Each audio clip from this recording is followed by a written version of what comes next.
Hello everyone, welcome to my another video. मोरियो का तो काम पे बिल्कुल ध्यान ही नहीं होता। वो हचिको के किस करने पे बहुत ही डिप्रेस्ड नज़र आ रहा था कि अगर वो युकिको ने देख ली होनी तो वो मेरे बारे में क्या सोचेगी कि मैं उसे चीट कर रहा हूँ। तब तो इन दोनों को हनाओ ने भी देख लिया था, जो कि असल में हचिको को पसंद करता है। इधर अपनी पार्ट टाइम जॉब के लिए अप्लाई करने वाली बात इसने डैड और इजुमी को बता दी थी। वो तो उसे इंटरव्यू के हवाले से टिप्स वगैरह ही बताने लगते हैं कि इस तरह हो सकता है, तुम्हें वो जॉब पे रख ले। इजुमी को तो मानो शीचन से लव भी हो गया हो। शिशियो का नाम एक्चुअली में शीचन ही है। वो तो उसे देखने के बहाने से शॉप पे ही पहुंच आई थी। मोरियो उसे शीचन से बात ही नहीं करने देता, अपना ही रोला बीच में डाल ही रखता है कि युकिको को कितनी नज़दीक से चीज़ें नज़र आती हैं। साथ में उसे एक शॉपिंग बैग थमा के उसे इसमें से देख के बताने के लिए कहता है कि क्या मैं और शीचन तुम्हें नज़र आ रहे हैं। अब यहाँ पे शीचन साहब तो बहुत ही नर्वस हो गए थे। अब वो फिर उन्हें नो कह देती है और साथ ही साथ इन्हें देख के काफ़ी ज़्यादा शॉक भी रह गई थी। अब ये खुश होता चला जाता है कि मेन फिर युकिको ने मुझे हचिको के साथ नहीं देखा होना। युकिको इंटरव्यू देने के बाद से बहुत ही अपसेट दिख रही होती है कि मुझे अंकल ने जॉब पे तो नहीं रखा, लेकिन ये अच्छी बात है कि उन्होंने मुझसे बहुत पोलाइटली बात की। मोरियो उसे हिम्मत ना हारने के लिए कहता है कि मैं भी तो बहुत बार रिजेक्ट हो चुका था, मुझे भी फिर आखिर किसी ने रख ही लिया, सो तुम्हें भी तुम्हारे हिसाब की जॉब मिल जाएगी, सो डोंट वरी। उसके ये वर्ड सुन के अब तो युकिको का मूड काफ़ी ज़्यादा अच्छा हो जाता है। जब इसकी टीचर को जॉब के लिए अप्लाई करने का पता चलता है, वो तो इसे और ज़्यादा ही मोटिवेट करने लगती हैं और साथ में मशवरे देने भी कि तुम क्यों ना उस जगह जाके अप्लाई करो जहाँ तुम्हें जाना पसंद है और जो काम करने का तुम्हें शौक है उसे ही लेके आगे बढ़ो। इसे तो कुकिंग करना पसंद था और साथ में खाना खाना भी। अब तो युकी को अपने फेवरेट रेस्टोरेंट के बाहर पहुंच आई होती है। यहाँ पे जॉब के लिए अप्लाई करने ही आई थी। अभी फिर इधर ये बैठी ही होती है कि ऊपर से मैनेजर साहब की एंट्री होती है। श्याओ, जो कि इसका बहुत ही अच्छा फ्रेंड था, वो तो फौरन से ही इसे जॉब देने के लिए मान जाता है कि तुम बेशक कल से ही यहाँ पे आ सकती हो। अब ये गुड न्यूज़ इसने मोरियो को भी बता दी थी। उसे तो इसके लिए बहुत ही ज़्यादा खुशी होती है। कुछ दिनों के लिए इसने मोरियो से अपोलोजाइज भी कर लिया था कि शायद अब हम डेली ना मिला करेंगे, मैं बस अभी अपने वर्क पे ही फोकस करना चाहती हूँ। इसके बाद फिर मैंने तुम्हें कोई इम्पोर्टेंट बात भी बतानी है। वो तो खुशी खुशी मान जाता है कि ठीक है, जैसा तुम कहोगी मैं वही करने को तैयार हूँ। अगले दिन घर से जाते हुए इजुमी और डैड तो इसे बेस्ट ऑफ लक कहते हैं कि अपने काम पे बहुत अच्छे से फोकस करना। उन्हें तो इसके लिए बहुत ही अच्छा लग रहा था। इसे पूरे स्टाफ से फिर इंट्रोड्यूस करवाने के साथ साथ मैनेजर एक लड़की को इसे गाइड करने का भी ऑर्डर दे देता है। इसके यहाँ आने से ये लोग तो ज़रा भी खुश नज़र नहीं आ रहे होते कि आखिर बॉस ने क्या सोच समझ के इसे हायर किया। मेन्यू पढ़ने में हालांकि इसे दिक्कत होती है, लेकिन फिर भी वो हिम्मत नहीं हारने वाली थी।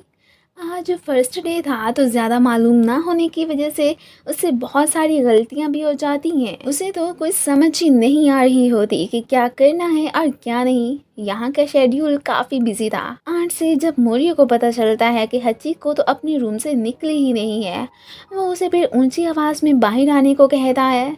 इसने अभी उससे अपनी फीलिंग्स ही कन्फेस कर ली थी कि मोरियो मैं तुम्हें लाइक करती हूँ, जिसका वो कोई ख़ास रिस्पॉन्स नहीं देता। वो इसे बिल्कुल अपनी छोटी बहन ही समझता था, पर उसे कैसे बताए ये उसे पता नहीं चल रहा होता।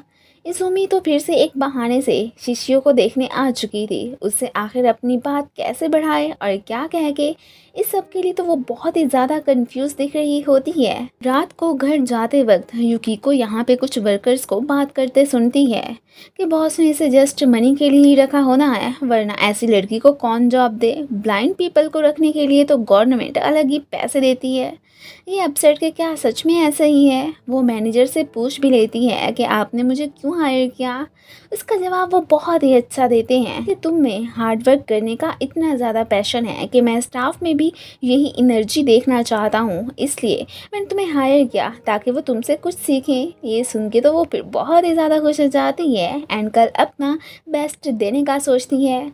सो नेक्स्ट डे वाकई में वो वर्क पे बहुत अच्छे से फोकस करती है। चीज़ों की लोकेशन वगैरह कहाँ है उस सब के हवाले से वो लर्न करती है। मोरियो घर पे अपसेट कि अगर युकिको को पता चल गया कि हचिको ने मुझे किस करने के साथ साथ अपनी फीलिंग्स भी कन्फेस की हैं तो क्या होगा। युकिको तो काम पे इतनी ज़्यादा मेहनत मोरियो के लिए ही कर रही थी कि बस मुझे परमानेंट जॉब मिल जाए, मैंने मोरियो से अपना लव कन्फेस कर ही लेना है।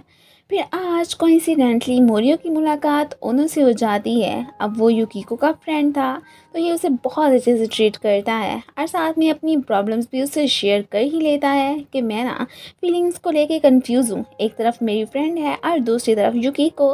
तो आप उसे बहुत अच्छे से समझाता है कि इंसान के अंदर फीलिंग्स भी डबल ट्रिपल किस्म की होती हैं। वो अपनी सिस्टर को और तरह से लाइक करता है जबकि अपनी गर्लफ्रेंड को और तरह से, जैसे कि एक रेड कलर है, हालांकि स्ट्रॉबेरी का भी यही रंग होता है, एप्पल का भी इसी तरह, और भी बहुत सारी चीज़ों का होता है, लेकिन हमारे नज़रिए से तो उनकी जगह पे डिफरेंट ही होती है। उसकी बात तो ये अच्छे से समझ गया था कि हाँ, मुझे हचिको को ये बात क्लियर कर देनी चाहिए कि मैं उसे जस्ट अपनी बहन की तरह ही समझता हूँ और कुछ नहीं।